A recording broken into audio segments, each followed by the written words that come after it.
I'm going to show you a video that explains why I always say college is all about marketing. My name is Molly Hensley Clancy. I graduated from Yale in 2013, and in 2015 I saw my admissions files. What goes on inside admissions offices is really mystery. So I went to the basement of the admissions office at Yale University, and I got a manila file folder that had all of my admissions documents. I was able to do that because of a law called the Family Education Rights Privacy Act, which allows you to see everything that your college keeps on you, including everything that the admissions officers wrote about you for a brief time. Then Yale and some other schools caught on that people were using this law, and they started destroying the admissions files. So they basically turned my entire college application into a few bullet points, some numbers, and a couple sentence-long paragraph.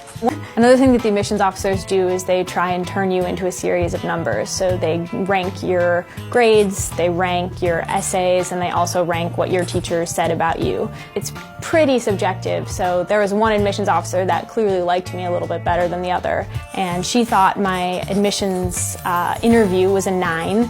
And the other one thought it was a 6, which is sort of a pretty tepid score. You can really tell in the files that they're looking for a specific type of person. They try and predict what you're going to be on campus, what role you're going to play. But one of the things that admissions officers really try to do is put together a diverse class, and that means from different races and different incomes. So I went to a big inner city public high school that had a lot of students that were African American, that were immigrants, and that were low income. And the admissions officers in my files explicitly said that one of the reasons they wanted to let me in was because of where I went to high school and because of where I came from. One of them said she'd be a good admit for us from the Minneapolis public schools, and the other one was even more explicit. I'm in her corner and it would be good to take one from the Minneapolis public schools. So they chose me to represent a 35,000 student school district where 65% of the students are minorities and most of the students are low income.